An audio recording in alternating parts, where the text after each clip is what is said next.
तबसरा आज दोपहर तक में एक बार फिर आपका स्वागत है। और मैं हूं आदर्श पाल गुप्ता और मेरे साथ हैं वरिष्ठ पत्रकार शीश वर्मा जी। जी शीश जी, आज जिन खबरों पर हम चर्चा करेंगे उससे पहले आज श्री गुरु गोविंद सिंह जी का बिल्कुल प्रकाश उत्सव जो है पूरे देश में मनाया जा रहा है और जम्मू कश्मीर में भी बड़ी श्रद्धा के साथ मनाया जा रहा है इसको। और खास करके श्रीनगर के अंदर इसको बिल्कुल छठी बादशाह के जो गरनावाली में गुरुद्वारा वहाँ में बहुत देर बाद ही इसका उत्सव को मनाया जा रहा है। तो जो खबरें हैं उन पे हम बात करते हैं। बिल्कुल झज्जर कोटली में एक बस के अंदर एक बैग मिला जिसमें से जेलेटिन की छड़ें मिली। और कश्मीर के अंदर 300 मदरसों को बंद करने का आदेश दिया गया है। राहुल गांधी आज तीसरे दिन भी ईडी ने उसको बुलाया पूछताछ के लिए और कांग्रेस ने प्रोटेस्ट किया है। ममता बनर्जी ने अपोजिशन की मीटिंग बुलाई है राष्ट्रपति चुनावों को देखते हुए। झज्जर कोटली की बात करते हैं। जैसा कि हम बात कर रहे हैं कि जूं अमरनाथ जी की यात्रा नजदीक आ रही है, चुनौतियां बढ़ती जा रही हैं और खासकर सुरक्षा को लेकर, तो ये भी एक ऐसा ही विषय है जिससे लग रहा है कि सुरक्षा बलों को जो जेके पुलिस को एक अच्छी कामयाबी मिल गई है। हो सकता है ये छड़े भी कहीं ऐसे ही इस्तेमाल पे कहीं ले जा रही हो, क्योंकि ये वो चीज़ें हैं जो आम नहीं होती, किसी के पास नहीं होती हैं। ये बड़े काम के जो जिनका काम है उसी काम में लगाई जाती हैं। तो इस बैग का मिलना एक कामयाबी बताई जा रही है। बिल्कुल बिल्कुल। देखिए, हालांकि कहा यह जाता है कि आमतौर पर जेलेटिन का इस्तेमाल पहाड़ों को काटने वाटने काम में आता है, लेकिन जिस प्रकार ये संदिग्ध रूप में मिला और कोई व्यक्ति इसको ओन करने वाला नहीं था, तो सीधा मतलब ये है कि इसका कहीं खुराफात के लिए इस्तेमाल किया जाना था। और मुबारक है झज्जर कोटली पुलिस को, जिन्होंने नाका लगा रखा था, तलाशी ली और जेलेटिन, और कहा यह भी जा रहा है कि एक बहुत बड़ा जो हादसा वो टल गया। तो इसमें कोई संदेह नहीं है। पीपी न्यूज़ लाइन पिछले कई दिनों से लगातार अमरनाथ यात्रा को लेकर चर्चा करता आ रहा है और इस चर्चा में ये भी कहा गया कि इस बार चुनौतियाँ बहुत ज़्यादा हैं और जिस प्रकार स्टिकी बम और टाइम बम वगैरह जो मिल रहे हैं लगातार, जो ड्रोन्स के जरिए पाकिस्तान की दिशा से आ रहे हैं, तो इतना सहज नहीं है इस बार सुरक्षा को देख पाना। और जबकि देखिए, हमारा प्रदेश शासन जो राज्यपाल मनोज सिन्हा के नेतृत्व में दिन रात एक किए हुए हैं, चाहे वो केंद्रीय गृह मंत्रालय हो, और ख़ास तौर पर हम कहेंगे गृह मंत्री इसलिए भी जिक्र करना जरूरी है कि वो उसको बेहद संजीदगी से ले रहे हैं इस यात्रा को। और मोदी सरकार इस बार यात्रा को, जो पिछले 2.5 साल का जो वकवा रहा, उसको उससे हटकर इसको एक यादगार के तौर पर बनाने की कोशिश में है। श्रद्धालुओं के लिए सुविधाएं बात हो या सुरक्षा की बात हो, चुनौतियां लगातार बनी हैं। जेलेटिन कभी मिलता है, कभी आईडी मिलती है, कभी स्टिकी बम मिलते हैं। तो सुरक्षा एजेंसी हमारे को अपनी सुरक्षा में पूरा भरोसा है कि वो किसी भी प्रकार की अप्रिय घटना को होने से पहले उसका काम तमाम कर देंगे। बिल्कुल सही कहा। कश्मीर के अंदर 300 मदरसे चल रहे थे जो जिसे बंद कर दिया गया, सरकार ने हुक्म दिया बंद कर दिया है। उन्हीं का कहना है कि यहाँ पे आतंकवादियों के जो बीज बोए जाते हैं इन मदरसों में।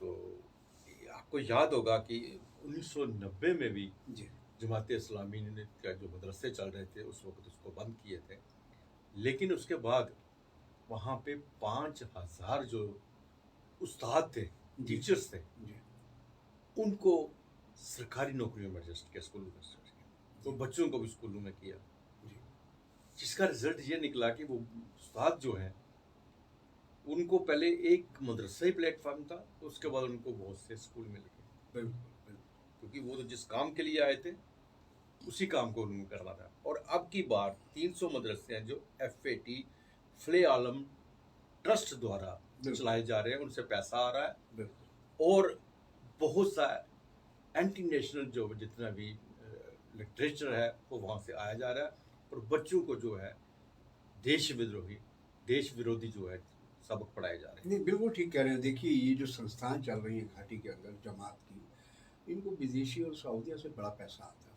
शिक्षा के नाम पर, और उसका सारा इस्तेमाल देश विरोधी गतिविधियों में होता है। मैं आपकी बात को एक और ऐड ऑन करना चाहता हूँ। 87 का जो चुनाव हुआ विधानसभा का, जिसके बाद वो टर्निंग पॉइंट था, उस टाइम मुस्लिम यूनाइटेड फ्रंट जो बना, मफ जिसे कहा गया, वो भी जमात सपोर्टेड था, जिसमें सलाउद्दीन, अब्दुल गनी लोन, सैयद अली शाह गिलानी, ये लोग चुनाव लड़े थे। तो मैं समझता हूँ कि जमात इस्लामी की जो घाटी में बुनियाद रखी गई, डे वन से उसकी कोशिश रही कि कैसे अस्थिरता पैदा की जाए जम्मू कश्मीर में। जम्मू कश्मीर में अस्थिरता पैदा होगी, जाहिर है कि उसका असर नई दिल्ली की सरकार तक जाएगा। तो मैं तो इसके लिए मुबारकबाद दूंगा यहाँ के शासन को, और ख़ास तौर से गृह मंत्रालय को दिल्ली के, क्योंकि बिना उनके अप्रूवल के काम नहीं हो सकता। तो मैं समझता हूँ इसके लिए बधाई के पात्र है। ऐसी संस्थाएं, ऐसी जमातें जो एक अच्छा नागरिक बनाने की बजाय आतंकवादी तैयार करती हो, इनको तो जड़ मूल से ख़त्म कर देना चाहिए। जी जी। और मैं कह रहा हूँ ये जो 300 स्कूल बंद किए गए हैं मदरसे, तो अगर इनकी नीयत साफ है, अगर ये वास्तव में चाह रहे हैं कि उनका एक निर्माण पॉजिटिव तरीके से इस्तेमाल है, तो फिर इनको ये चीख क्यों रहे हैं। तो मैं समझता हूँ ये एक बार फिर कहेंगे कि ये शासन ने अच्छा पग उठाया है, और तलाश होनी चाहिए कि और छुपे रुस्तम कौन कौन से उन पे लेकिन प्रतिबंध जी इसके साथ साथ वो जो 90 का जो एक्सपीरियंस है, बिल्कुल, जो इनके अध्यापक हैं, जो उस्ताद हैं, जो इनको वो पढ़ा रहे हैं, जो शासन में घुसे हुए हैं, उनके ऊपर केस चलना चाहिए। बिल्कुल देश विरोधी जो देशद्रोह का जो कानून है उसके मुताबिक केस चलना चाहिए, ना कि उनको ये कहते हुए नहीं जी ये बेकार हो गए हैं, इन्हें गवर्नमेंट स्कूलों में एडजस्ट किया जाए, ताकि वो अपनी जो कार्रवाई है वो पहले प्राइवेट मदरसों में करते थे, अब सारे रियासत में करते फिरेंगे। इसके लिए बहुत ज़रूरी है कि सरकार को 90 से जो कुछ हुआ था उससे सबक लेना। बिल्कुल, उसकी स्क्रीनिंग होनी चाहिए बराबर। हम तो समझते हैं इनका किस बात का ह्यूमन राइट्स है, जो मुल्क तोड़ने की बात करते हैं, कोई ह्यूमन राइट्स नहीं होना चाहिए। हम समझते हैं देश बचेगा, देश रहेगा तो हम रहेंगे। तो मैं समझता हूँ कि ये शासन का, जो जम्मू कश्मीर शासन का जो कदम है, और विशेष तौर से गृह मंत्रालय ने इस मामले में लाजमी तौर पर जो सूत्र बता रहे हैं मंजूरी होगी, ये बधाई की बात है कि ऐसी संस्थाओं को जो काम ही देश विरोधी करती हूँ, इनको कतई बख्शा या माफ़ नहीं किया जाना चाहिए। सी जी, राहुल गांधी को, कांग्रेस के नेता को, आज फिर तीसरे दिन भी ईडी ने बुलाया, पूछताछ के लिए बुलाया है, और उसको लेके कांग्रेस ने काफ़ी बड़ा प्रोटेस्ट किया है सारे हिंदुस्तान में, खासकर दिल्ली में बहुत ज़्यादा किया है, और जम्मू में भी प्रोटेस्ट किया और प्रेस कॉन्फ्रेंस की है। यहाँ तक कि कांग्रेस के जो राज्य हैं जहाँ पे उनका हुकूमत है, वहाँ के चीफ मिनिस्टर वगैरह, उनको भी वहाँ पे रोका गया है, दफ्तर में नहीं जाने दिया गया। तो इसको लेके बहुत सी बातें सामने आ रही हैं। एक तो बहुत लंबे प्रश्न, हो सकता है ईडी के पास कुछ ऐसा हो, लेकिन उसको लेके जिस तरह से दूसरों के साथ व्यवहार किया जा रहा है, दूसरे नेताओं के साथ व्यवहार किया जा रहा है, या उसके दफ्तर को बंद किया जा रहा है, उन सब बातों को लेके ही कांग्रेस जो है प्रोटेस्ट कर रही है। बिल्कुल, हम देखिए पिछले 3 दिन से लगातार जो नेशनल चैनल है, उनमें तथाकथित गोदी मीडिया भी शामिल है, हम उनकी भी रिपोर्टिंग देख रहे हैं लगातार। उसमें वो चीज़ें कही जा रही है जिनका आप जिक्र कर रहे हैं, कि आपको मान लीजिए एक शख्स के खिलाफ कोई कंप्लेन है, तो आप उससे पूछताछ करिए ना, आप उसके घर में क्यों घुस रहे हैं? या तो घर में कोई संदिग्ध वाली चीज़ है तो वो घुस जाइए। अब कांग्रेस कमेटी का 24 अकबर रोड पे दफ्तर है, उसके अंदर ही पार्टी कार्यकर्ताओं को नहीं घुसने दे रहा। ये तमाम आरोप, और हैरानी की बात है जो निर्वाचित मुख्यमंत्री हैं, वो चाहे राजस्थान के अशोक गहलोत हो या छत्तीसगढ़ के भूपेश बघेल हो, वो तक चीख चीख के कह रहे हैं कि हमें अपने दफ्तर में नहीं घुसने दे रहा, और घुस गए तो बाहर निकलने नहीं दिया जा रहा। केवल इतने नहीं, जितनी कांग्रेस की महिला कार्यकर्ता हैं उनको भी पुलिस खींच खींच के ऐसे ले आ रही है जैसे कि पता नहीं, और वो यहाँ तक कह रही हमें कोई आतंकवादी है।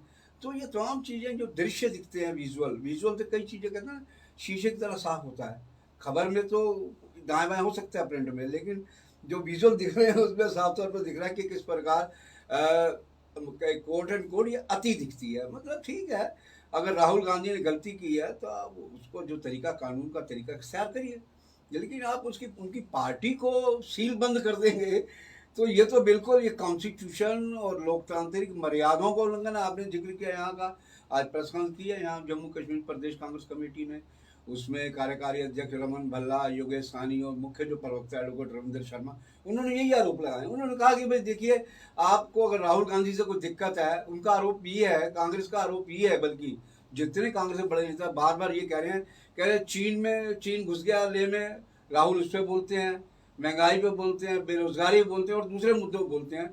उसको रोकने के लिए, राहुल गांधी की जुबान बंद करने के लिए सरकारी एजेंसियों का इस्तेमाल किया जा रहा है। ये वो कह रहे हैं, हम नहीं कह रहे। लेकिन हम ये जरूर कहेंगे कि देखिए, सत्ताएं आती हैं और जाती हैं, और हम समझते हैं, देखिए, इमरजेंसी का खामियाजा कांग्रेस अभी तक भुगत रही है। जुल्म होता है।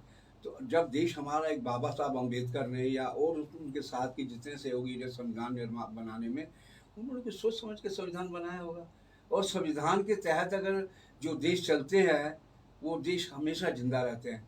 पाकिस्तान कभी संविधान पे नहीं चला, आज पाकिस्तान का बेड़ा गर्क हो गया। तो हम समझते हैं कि राहुल गांधी, देखिए, और दूसरा, लोग तो ये भी अब कहना शुरू हो गए हैं, जिस कांग्रेस का कोई जान दिखाई नहीं देती थी, जिस जान दिखती थी, उसको ये सरकार उसमें जान फूंकने में लगी है। बिल्कुल सही कहा आपने जी जी।